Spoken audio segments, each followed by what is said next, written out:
Three of them are considered world firsts. The world records which I actually hold are the world record high fall, which is now 311 feet, which we'll see some film on. Was that from the building now? No, it's from a helicopter. That was from a helicopter into that airbag. Right. I saw that one day. Then That's insane. There's the high fall on fire, which I am lit on fire, and from there it goes into a high fall to an airbag, which is right now 193 feet from the top of the Houston Astrodome. Then I hold... It's no fun if you're not on fire, is it? I mean, That makes it a lot hotter. That's great. I also hold the world height record on trampoline. That's jumping from the bed itself up, which is 41 feet.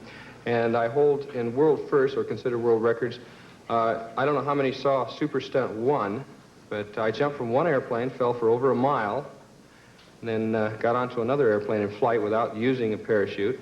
Now, you must understand what he just said.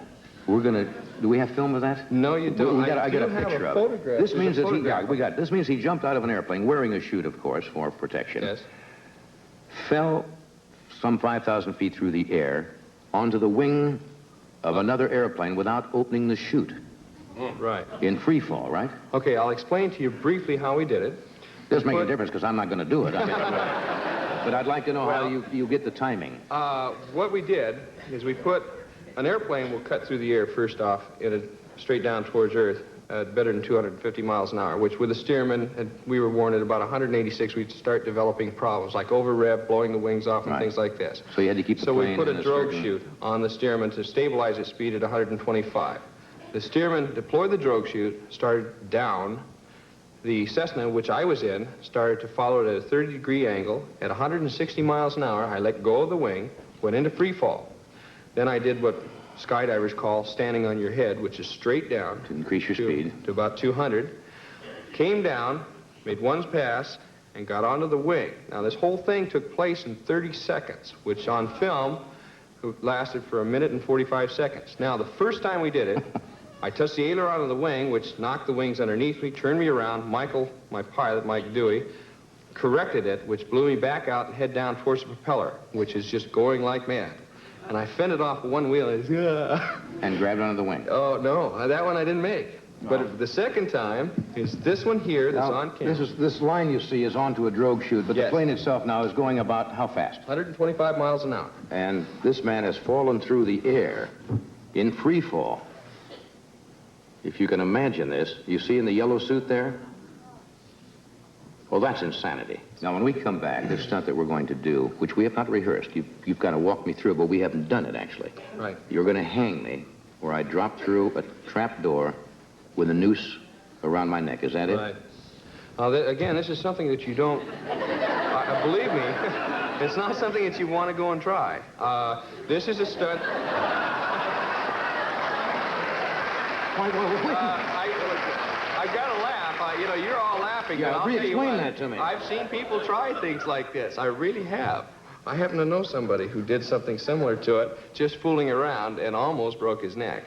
But this particular stunt that we're going to be doing... It wasn't Wilt Chamberlain, was it? I mean, Wilt was actually only 5'6" before he tried this. Okay. The gallows which we have here will be used in the Festival of Thrills, the 27th and 28th at the Orange County International Raceway. That's this month. What is that? So when we come back, you're going to take me to Execution Row, right? Yes. Okay. We're going to be right back after this.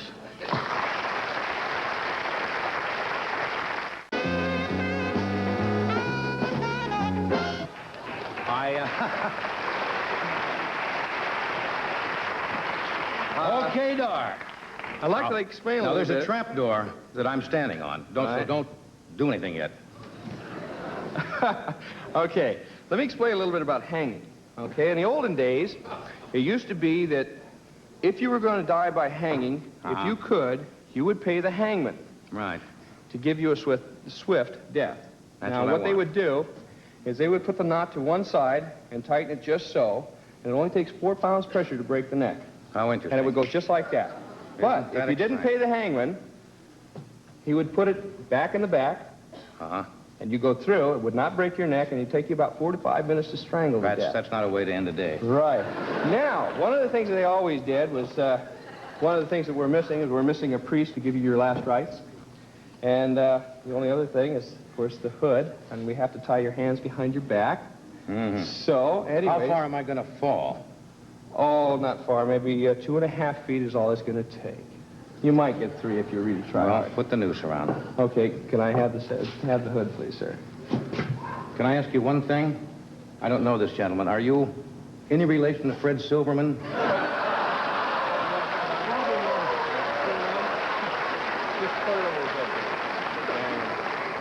Now, I want you to know this is a real professional killer here. Now, you put the hood on after you put the noose on afterwards? Uh-huh. Because we can't have the hood Now, coming off and have them see your face. I and your trust you tongue as a hangs professional. out This and all is... those Oh, my God. things. Okay. Go I ahead, trust you Mr. as a Hangman, put professional. the noose on it. This is safe? No. Come on. Okay. That's a rope around my neck. Okay. Tighten it up here. Now, don't do anything till I'm ready. Now, you want me to put my hands behind me? Yes. And let's lash these down. If I don't strangle with a hood, I'll be all right. Mr. Carson, do you have any last... Can you Do you pull that have up any just a last little- can you words? pull that up just a little bit so I can talk? Do you have any last words? I regret that I have but one life to give for my network. I'm ready. All right? Mr. Hangman, do your job.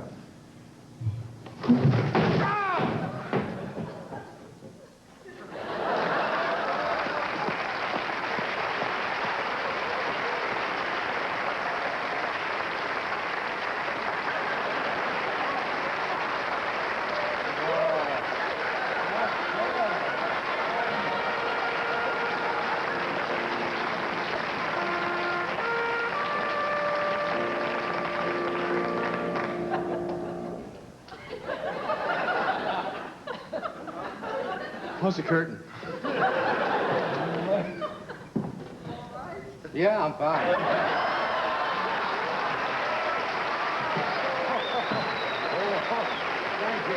I would like to introduce at this time your hangman. This is Stan Cromwell. Stan holds the world record for jumping a car the longest distance through the air.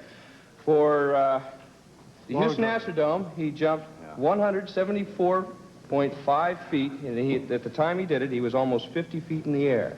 Stan will be performing on the show at this 27th and 28th at Donnie Branker's Festival of Thrills, and jumping a couple of police squad cars. Stan, I thank you. Dar, I thank you again for being with us. And we'll be back after this word. You say, don't step back. Yeah, no, please.